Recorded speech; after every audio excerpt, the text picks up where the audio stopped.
பழைய ஓய்வூதியம் திட்டத்தை அமல்படுத்த வலியுறுத்தி தமிழ்நாடு முதுநிலை பட்டதாரி ஆசிரியர் கழகம் சார்பில் கவன ஈர்ப்பு ஆர்ப்பாட்டம் நடைபெற்றது.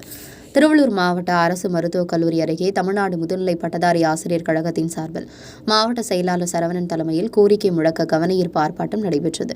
இந்த ஆர்ப்பாட்டத்தில் தமிழகத்தில் பழைய ஓய்வூதிய திட்டம் அமல்படுத்தப்படும் என திமுக தேர்தல் வாக்குறுதியில் அறிவித்துவிட்டு தற்போது தொடர்ந்து மௌனம் காத்து வருவதாகவும், இதனால் அரசு ஊழியர்களின் சமூக பாதுகாப்பு கேள்விக்குறியாகியுள்ளதாகும். எனவே தமிழக அரசு தமிழ்நாடு முதுநிலை பட்டதாரி ஆசிரியர் கழகத்தின் ஒற்றை கோரிக்கையான புதிய ஓய்வூதிய திட்டத்தை ரத்து செய்து பழைய ஓய்வூதிய திட்டத்தை அமல்படுத்த வேண்டும் எனும் ஒற்றை கோரிக்கை வலியுறுத்தி தமிழ்நாடு முதுநிலை பட்டதாரி ஆசிரியர்கள் 100க்கும் மேற்பட்டோர் கலந்து கொண்டு கோஷங்கள் எழுப்பி ஆர்ப்பாட்டத்தில் ஈடுபட்டனர்.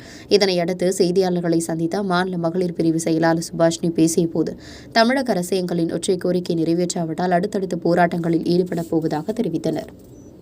தமிழ்நாடு முதுநிலை பட்டதாரி ஆசிரியர் கழகம் மாநில மகளிர் பிரிவு செயலாளர் தோழர் சுபாஷினி, எங்களுடைய ஒற்றை கோரிக்கை பழைய ஓய்வூதிய திட்டத்தை அமுல்படுத்த வேண்டும். தமிழக அரசு அவர் தேர்வில் தேர்தல் அவர் கோரிக்கை கொடுத்தாங்க.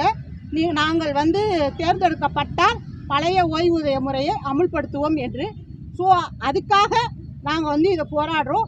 இந்த போராட்டமானது எங்களுக்கு மட்டுமல்ல, எதிர்கால சந்ததியருக்கும் அரசு பள்ளியில் வரக்கூடிய அடுத்த சந்ததியருக்கும் பயன்படும் என்ற விதமாகத்தான் எங்களுடைய போராட்டத்தை தொடங்கியுள்ளோம்.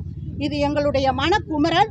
ஸோ இந்த மனக்குமுறல் அவருக்கு கேட்டு எங்களுக்கு வழிவகை வேண்டும் என்பதற்காக இந்த போராட்டம் தொடங்கப்படுகிறது. இது அடுத்தடுத்த கட்ட நிலைக்கு செல்லும். TNBGTA state women secretary Subhashini.